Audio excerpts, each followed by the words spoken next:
Hello नमस्कार, मी स्नेहल. मी आज चालले आहे वेंगुर्ला येथील सेंसुरे या गावात.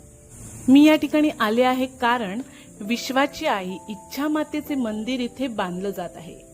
या ठिकाणी तुम्ही एकदा नक्की भेट द्या, कारण या ठिकाणी आलात की तुम्ही स्वतःलाच भेटाल. तुमच्या आतील एका वेगळ्या शक्तीला तुमची भेट होईल. तुम्ही कोण आहात हे शोधण्याचा तुम्ही प्रयत्न करा. हे संग्रहालय नाही, ही अशी जागा आहे जिथे स्वतःच्या प्रवासाचे ज्ञान मिळू शकते. आता आपण दाखवतो ही शिवसृष्टी.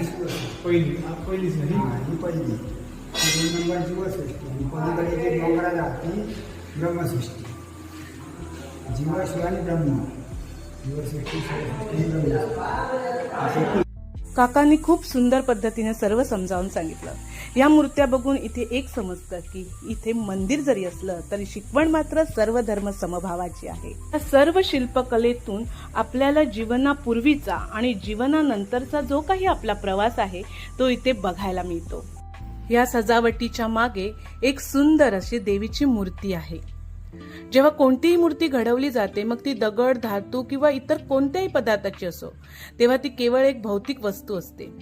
पण ज्यावेळी त्यावर मंत्रोच्चार केले जातात, धार्मिक क्रिया विधी केले जातात, यामुळे मूर्ती केवळ एक सुंदर कलाकृती न राहता ती एक जिवंत अशी शक्तिशाली ऊर्जा.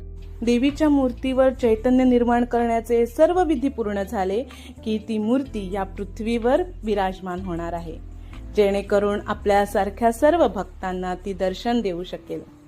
ही आहे वेळेची जागा आणि ही आहे काळाची जागा. या दोन्हीमध्ये असलेलं हे आपलं आयुष्य. खरंच इथे येऊन एक वेगळ्याच प्रकारचं आत्मिक समाधान मिळालं. हे पवित्र स्थान, मंदिर पांढऱ्या दगडाने बनवलेली सुंदर रचना आहे. स्वच्छ आणि नीटनेटके ठिकाण.